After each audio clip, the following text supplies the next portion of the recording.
तो मार्क्स के विचारों से प्रभावित होकर अंतर्राष्ट्रीय संबंध में जो सिद्धांत दिए गए, उनमें से कुछ को हम पहले पढ़ चुके हैं। जैसे वर्ड सिस्टम थ्योरी को हमने पढ़ा था, हमने निर्भरता का सिद्धांत या डिपेंडेंसी थ्योरी को हमने पढ़ा, और उसके बाद हम लोग क्रिटिकल थ्योरीज की बात कर रहे थे, जिसमें हमने देखा था कि क्रिटिकल थ्योरीज को जो देने वाले थे वे थोड़ा बहुत मार्क्स से, थोड़ा बहुत फ्रैंकफर्ट स्कूल से और उसके प्रभाव से आगे आकर वे ग्रामशी से भी काफ़ी प्रभावित हुए। और इनके द्वारा यह क्वेश्चन किया गया कि ये जो भी सिद्धांत दिए गए हैं अभी तक, वो किसके लिए दिए गए। रॉबर्ट कॉक्स का एक बड़ा फेमस कमेंट है that theories are for someone and for some purpose, यानी सिद्धांत किसी के लिए दिए जाते हैं और किसी कारण से दिए जाते हैं। यानी अभी तक जो यथार्थवाद वगैरह का सिद्धांत दिया गया वो अमेरिका के लिए दिया गया, ये हम लोगों ने देखा। अमेरिका के जो पॉलिसीज थी, अमेरिका के द्वारा जो कार्य किए जा रहे थे अंतर्राष्ट्रीय जगत में, चाहे वो आर्म्स रेस का हो, चाहे वो दूसरे राज्यों में इंटरवेंशन का हो, उसको जस्टिफाई करने का काम इन थ्योरीज के द्वारा किया गया। क्योंकि इन्होंने ये कहा कि सभी राज्य पावर के लिए, शक्ति के लिए काम करते हैं और ये राज्य का बेसिक काम है, इसमें कहीं कुछ भी गलत नहीं है। और शक्ति को बढ़ाने के लिए राज्य युद्ध का भी सहारा ले सकते हैं, डिप्लोमेसी का भी सहारा ले सकते हैं। तो अमेरिका जो कुछ भी कर रहा था, दो कोल्ड वॉर के बीच में उसके द्वारा जितने भी कदम उठाए गए, उनको ये सभी थ्योरीज, चूंकि ये ज्यादातर अमेरिकन पॉलिटिकल थिंकर्स ने दी थी, इसलिए ये थ्योरीज अमेरिका के कार्यों को लेजिटिमाइज करते हैं, उसको वैधता प्रदान कर देते हैं, और जो एग्जिस्टिंग स्टेट स्ट्रक्चर था उसको वो क्वेश्चन नहीं करते, वो ये मानकर चलते हैं कि ये सही है और वे उसको जस्टिफाई करने का काम करने लगते हैं। जबकि क्रिटिकल थ्योरी को देने वालों का मानना था कि we need to question that state structure also, जो राज्य की व्यवस्था है उसको हमें क्वेश्चन करना चाहिए। जैसा कि अभी हम लोगों ने पिछले क्लास में देखा, जिसमें कैपिटलिस्ट जो क्लास है वो एक जो बड़ा वर्ग है डेवलपिंग कंट्रीज का, उसका शोषण करने का काम करता है। बहुत सारे शब्दों का भी इन्होंने इस्तेमाल किया, कोर, पेरिफेरल, सेमी पेरिफेरल, ये सारे शब्दों का इस्तेमाल इनके द्वारा किया गया। तो कॉक्स, रॉबर्ट कॉक्स एक प्रमुख नाम है जिनके द्वारा क्रिटिकल थ्योरी को दिया गया है। और कॉक्स क्या कहते हैं कि क्रिटिकल थ्योरी जो है उसने एक बड़ा प्रश्न चिन्ह खड़ा कर दिया। उसने दो प्रकार के सिद्धांतों की बात की। एक तरफ वो सिद्धांत जो प्रॉब्लम सॉल्विंग है, जो अभी तक दिए जा रहे थे, जो जस्टिफाई और लेजिटिमाइज करने का काम करते हैं एग्जिस्टिंग पॉलिटिकल स्ट्रक्चर को, और दूसरी ओर ऐसे सिद्धांत जिनका जो जो किसी उद्देश्य से चलते हैं। जो उद्देश्य क्या है, अगर राज्यों के स्ट्रक्चर में परिवर्तन करने की जरूरत है, इसको बताने की बात कि राज्य एक्सप्लॉयटेटिव है या किसी का शोषण हो रहा है, तो उस संबंध में बताने का काम। तो there can be two kind of theories, one which is problem solving and the second which is purposive. अगर हम फ्रैंकफर्ट स्कूल की ओर वापस जाएं, जिसको हमने पिछले कुछ क्लास में बताया था कि 1923 में फ्रैंकफर्ट स्कूल का निर्माण हुआ, और उसके बाद जर्मनी में जब नाजीइज्म का जन्म हुआ और हिटलर का आगमन हो गया, ये विचारक अमेरिका गए और शिकागो यूनिवर्सिटी में उन्होंने अपने विचारों को स्थापित किया। और जब सेकेंड वर्ल्ड वॉर खत्म हो गया तो ये वापस जर्मनी भी पहुंचे। अच्छा, एक बहुत महत्वपूर्ण एक बात इस पे देखी जाती है कि जो मार्क्सिस्ट थे, उनके विचारों में एक परिवर्तन आता है, क्योंकि 1945 के बाद वो कैसा विश्व देखते हैं, वो एक ऐसा विश्व देखते हैं जिसमें विकास हो रहा है, जिसमें जिसमें एफ्लुएंस है, यानी संपन्नता को वो देखते हैं। अभी तक तो ये देखा जा रहा था कि गरीबी है राज्यों में, लेकिन अब क्या देखा गया कि अमेरिका या बाकी जो यूरोपीय देश हैं, सोवियत संघ, इनमें अब धीरे-धीरे एफ्लुएंस को देखा जा रहा था, यानी गरीबी ही नहीं थी, बल्कि कुछ संपन्नता भी थी। और ये देखकर जो मार्क्सवादी विचारक थे, उनके सिद्धांत में परिवर्तन भी आता है, नियो मार्क्सिज्म जिसको हम कहते हैं, क्योंकि अब सिर्फ गरीबी नहीं थी बल्कि अब संपन्नता भी दिखाई देती है। अच्छा, फ्रैंकफर्ट स्कूल जो क्रिटिकल थिंकिंग का ही एक हम लोग पार्ट मानते हैं, और जिसका विकास फासिज्म की वजह से हुआ, साथ ही साथ जो वर्ल्ड इकोनॉमिक क्राइसिस हुई थी, दो विश्व युद्धों के बीच में जो ग्रेट इकोनॉमिक डिप्रेशन हुआ था, उसकी वजह से हुआ। और साथ ही एक और मुख्य बात दिखाई देती है, वो था कि 1917 में जो क्रांति हुई थी रूस में, वो धीरे-धीरे उसका डिक्लाइन हो जाता है, डीजेनरेशन हो जाता है स्टालिनिज्म में। स्टालिन, जिन्होंने लेनिन के बाद सोवियत संघ की बागडोर संभाली थी, उन्होंने कम्युनिज्म के ऊपर स्टालिनिज्म को स्थापित कर दिया। स्टालिन के अपने विचार थे और उसको उन्होंने स्थापित किया। तो it was degeneration of Russian revolution into स्टालिनिज्म।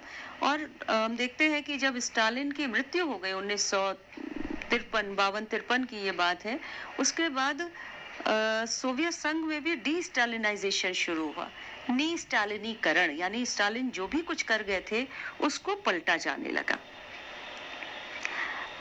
तो अब इससे इतर अगर हम बात करें, इससे अलग हम बात करें, तो फ्रैंकफर्ट स्कूल के जो मुख्य फिलोसफर्स थे, उनमें हमने Max Horkheimer, Theodor Adorno, Herbert Marcuse, Erich Fromm, FROMM, और दूसरी ओर जो सेकंड जनरेशन थ्योरिस्ट थे, यानी इसके बाद जो फ्रैंकफर्ट स्कूल के विचारक थे, उनमें हम जर्गन हेबरमास, और थर्ड जनरेशन स्कॉलर में हम एक्सेल हॉनेथ का नाम लेते हैं, HONNETH।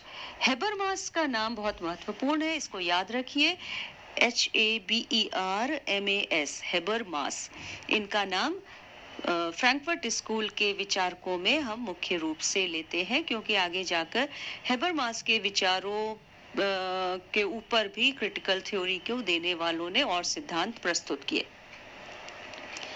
फ्रैंकफर्ट स्कूल के जो थ्योरिस्ट थे, they were very much concerned with the dark side of modernity। Modernity के अंदर भी वो देखते हैं कि कहीं कुछ कमियां थी, और उन्होंने क्या किया, they set themselves the task of understanding, कि वो ये समझने की कोशिश करते हैं कि क्या बात है कि मानवता बेहतरी की ओर जाने की जगह एक उसमें डिजेनरेशन हो रहा है, और एक नए तरीके की बर्बरता उसमें दिखाई दे रही है। इनफैक्ट वो देखते हैं कि रीजन, यानी तर्क, जिसमें कि ये सोचा गया था कि वहीं से सब विकास होगा, क्योंकि तर्क क्या लाता है, एनलाइटनमेंट लाता है। और ये माना गया कि जब तार्किक शक्ति का विकास होगा तब प्रोग्रेस आएगी, इमेंसिपेशन होगा, लोगों का उद्धार होगा, ये माना गया था। पर ये देखा कि रीजन क्या बन गया है, reason became an instrument for dominating and destroying nature instead of liberating man. यानी मनुष्य को आजाद करने की जगह, इमेंसिपेट करने की जगह, रीजन ने क्या किया, इसने डोमिनेंस के इंस्ट्रूमेंट के रूप में काम करना शुरू कर दिया, और साथ ही साथ इसने ह्यूमैनिटी को नुकसान पहुंचाने का काम शुरू कर दिया। ये थोड़ा जो फ्रैंकफर्ट स्कूल के थ्योरिस्ट थे, उनको ये आश्चर्यजनक लगा। हॉर्खहाइमर ने अपने स्टडी में ये देखा, उनकी किताब का नाम था, उनके एस्से का इनफैक्ट नाम था, 1937 में उन्होंने लिखा था ट्रेडिशनल एंड क्रिटिकल थ्योरी। ये उनके एस्से का नाम था जिसमें उन्होंने ट्रेडिशनल और क्रिटिकल थ्योरी को कंपेयर किया था। और वो देखते हैं कि ट्रेडिशनल थ्योरी में नॉलेज को एक कंट्रोल के इंस्ट्रूमेंट के रूप में देखा गया, knowledge as an instrument of control rather than the basis for human happiness. ज्ञान क्या होता है? मनुष्य के प्रसन्नता, मनुष्य के हैप्पीनेस का आधार होना चाहिए। लेकिन वे कहते हैं कि जो ट्रेडिशनल थ्योरी थी उसमें नॉलेज को नियंत्रण के एक तरीके के रूप में देखा गया, न कि लोगों के उद्धार के एक तरीके के रूप में, लोगों में हैप्पीनेस लाने के एक तरीके के रूप में उसको देखा गया। और इसलिए वे ट्रेडिशनल थ्योरी की आलोचना करते हैं। और दूसरी ओर वे कहते हैं कि जो क्रिटिकल थ्योरीज हैं वे इमेंसिपेशन की बात करती हैं। और इमेंसिपेशन के लिए हमें क्या चाहिए? जो सामाजिक व्यवस्था अभी मौजूद है उसका विश्लेषण करने की जरूरत है। A critique of social life, किस उद्देश्य से? To provide insight into existing social contradictions and act as a guide for the social conditions necessary for an emancipated future.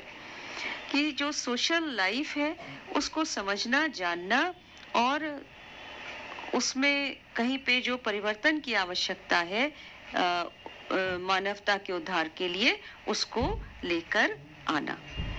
Frankfurt school के जो फिलोसफर्स थे वो इस बात के लिए भी चिंतित थे कि जो प्रोलेटेरिएट है वो उसमें क्रांति करने की क्षमता की कमी होती जा रही है। कहाँ तो मार्क्स कहते हैं कि क्लास स्ट्रगल होगा और उसके बाद रेवोल्यूशन होगा और उसके बाद प्रोलेटेरिएट का शासन स्थापित होगा, सर्वहारा वर्ग का शासन स्थापित होगा।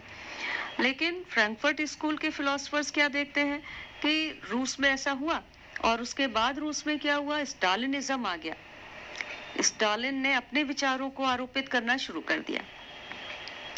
आगे जाकर हम देखते हैं कि चीन में माओवाद आया, माओइज्म। तो ये जो, या जर्मनी में भी हमने देखा कि fascism. And what we saw, मतलब ये जो फ्रैंकफर्ट स्कूल के फिलोसफर्स थे उन्होंने क्या देखा कि जो सर्वहारा वर्ग है उसके अंदर जो क्रांतिकारी शक्ति है वो कम होती जा रही है। और instead what they were doing, they were supporting right wing movements. Germany में विशेष रूप से उन्होंने देखा कि जो कट्टरपंथी विचारधारा है उसको लोग सपोर्ट कर रहे हैं, यानी वामपंथी परिवर्तनकारी विचारधारा को समर्थन देने की जगह वे स्टेटस कोइस्ट बन रहे हैं। वे दक्षिणपंथी जो कट्टर विचारधारा है उसको सपोर्ट कर रहे हैं।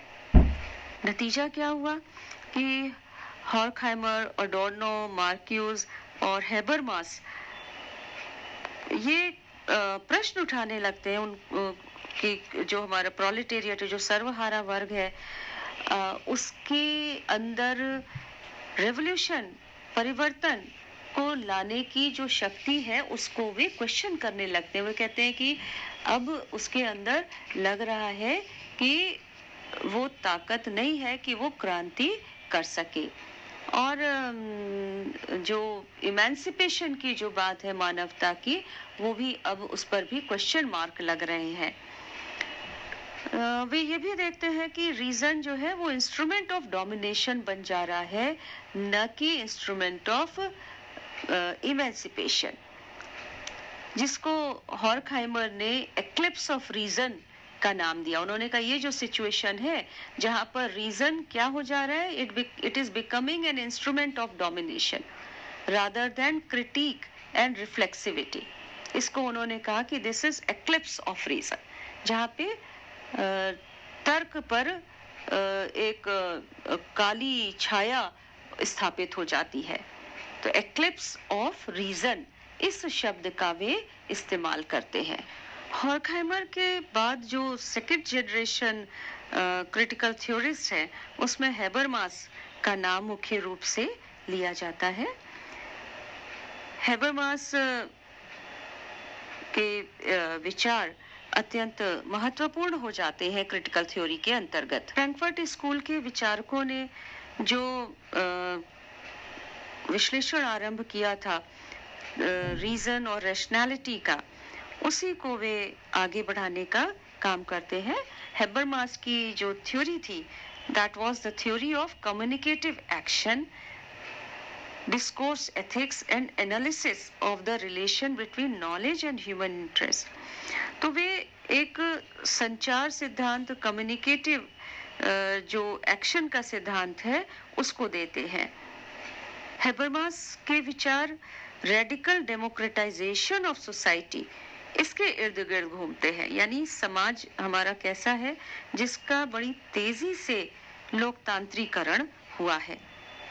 हेबरमास, हॉर्खहाइमर और एडोर्नो ने जो एक निगेटिविस्टिक फिलॉसफी दी थी, उससे आगे जाते हैं और वे कहते हैं कि आधुनिकता क्या है, एक अनफिनिश्ड प्रोजेक्ट है, और वो कहते हैं कि हमें कोशिश ये करनी है कि ये हम मॉडर्निटी को उसके अंजाम तक पहुंचा सके। और इसके लिए वे टेक्नोलॉजिकल प्रोग्रेस की बात कहते हैं। वे कहते हैं कि मॉडर्निटी को हम टेक्नोलॉजिकल प्रोग्रेस से प्राप्त कर सकते हैं, लेकिन इसके साथ ही वो ये भी कहते हैं कि मॉडर्निटी अपने साथ स्वतः स्वतंत्रता या मानवता का उद्धार या लोगों का संगठन, सॉलिडारिटी, इसको लेकर नहीं आता है। और इसलिए वो कहते हैं कि हमें तरीका ढूंढना होगा जिससे कि फ्रीडम और प्रोग्रेस को हम ला सकें और उसको मॉडर्निटी के साथ जोड़ सकें। यानी modernity is not always progress है, वो सबके लिए फ्रीडम लेकर नहीं आती है। टेक्नोलॉजिकल जो मॉडर्निटी है वो कुछ लोगों के लिए ऐसा भी है कि वो उनके लिए शोषण का कारण बन जाती है। वे जो ट्रेडिशनल मार्क्सिज्म था, उसमें भी परिवर्तन लाने की बात कहते हैं, और वो कहते हैं कि जो मार्क्स ने इतिहास का आर्थिक विश्लेषण किया है, उसमें बदलाव लाने की ज़रूरत है। और उनके अनुसार जो फोकस है लेबर पर, उसको कम करने की ज़रूरत है, उसकी जगह सोशल कम्युनिकेशन और म्यूचुअल अंडरस्टैंडिंग, इस पर फोकस करने की ज़रूरत है। जो समाज में आपस में जो संवाद चल रहा है, उस पर बात करने की ज़रूरत है। जहां मार्क्स समाज में संवाद नहीं है, इस बात को कहते हैं। उनका कहना है कि इसकी वजह से, क्योंकि समाज में गैप है दो वर्गों के बीच में, इसलिए क्रांति हो जाती है। वे लेबर क्लास पे फोकस करते हैं।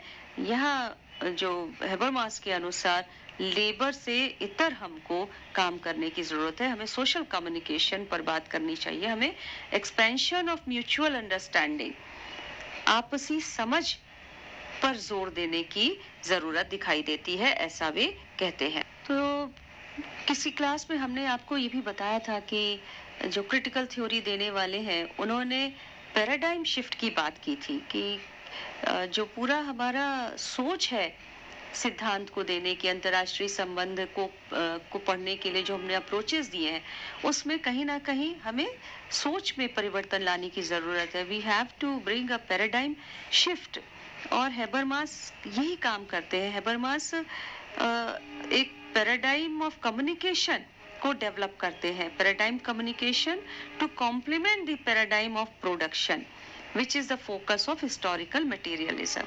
जहां हिस्टोरिकल मटेरियलिज्म की बात करते हुए मार्क्स प्रोडक्शन की ही बात करते हैं, उनका सब कुछ उत्पादन पर, पूंजी पर, लेबर पर, उस पर निर्भर करता है। It is centred around these three things, production, labour and साथ ही साथ एक्सप्लॉयटेशन, वे इस पर फोकस करते हैं।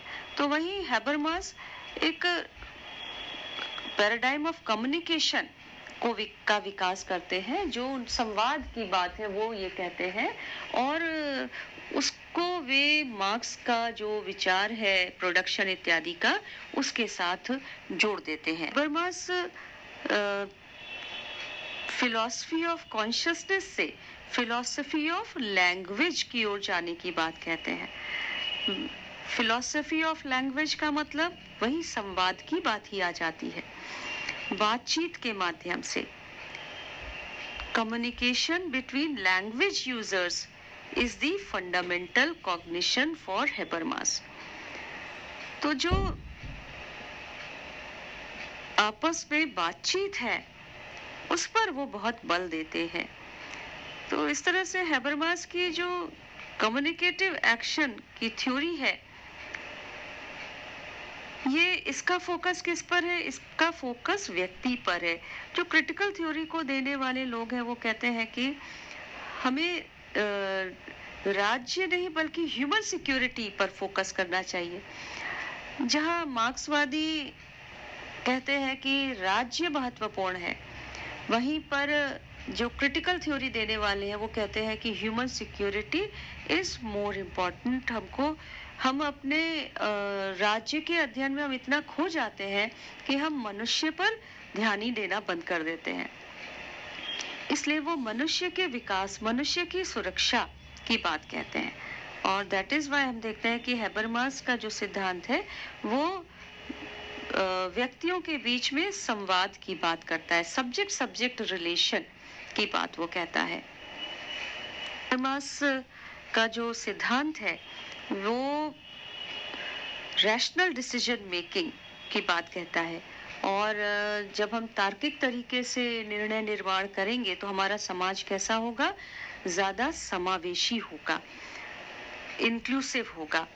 और ये बात वो कहते हैं कि केवल एक समाज के अंदर ही नहीं एक समावेशी समाज को हमें बनाना है, बल्कि जो विभिन्न राज्य हैं उनमें भी हमें अधिक समावेशिता को लाना है। हमको उसको इंटरनेशनल सोसाइटी को भी हमें कैसा बनाना है? ज्यादा समावेशी, ज्यादा इंक्लूसिव, जिसमें राज्यों के बीच में भी लगातार संवाद हो, बातचीत हो।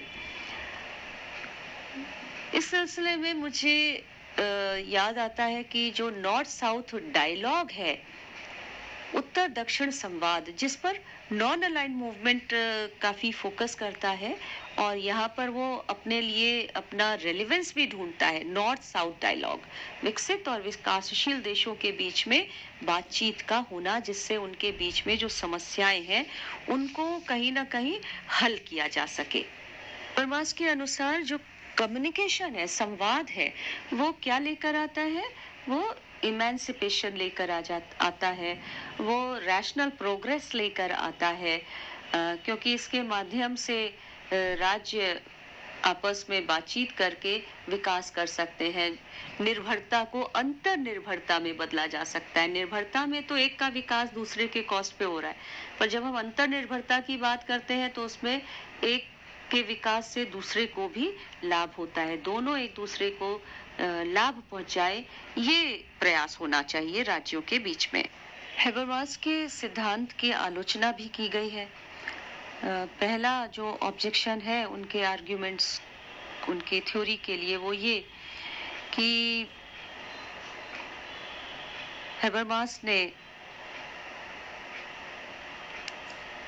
अपनी जो क्रिटिकल थ्योरी दी है इंटरनेशनल रिलेशन की, उसमें उन्होंने मार्क्स और हिस्टोरिकल मटेरियलिज्म से अपनी बात को आरंभ किया है। इस पर प्रश्न चिन्ह लगाए गए हैं कि क्या ये सही है? आलोचकों का कहना है कि कैपिटलिज्म की जो सिचुएशन है उसको बिना बदले, पूंजीवाद में जब तक हम परिवर्तन नहीं करेंगे तब तक समाज में किसी भी प्रकार का परिवर्तन नहीं किया जा सकता। और इसलिए हेबरमास का जो कम्युनिकेटिव थ्योरी है वो पर्याप्त नहीं है, क्योंकि वो कैपिटलिज्म में बदलाव लाने की बात नहीं कहता है, और ये उसकी सबसे बड़ी आलोचना है।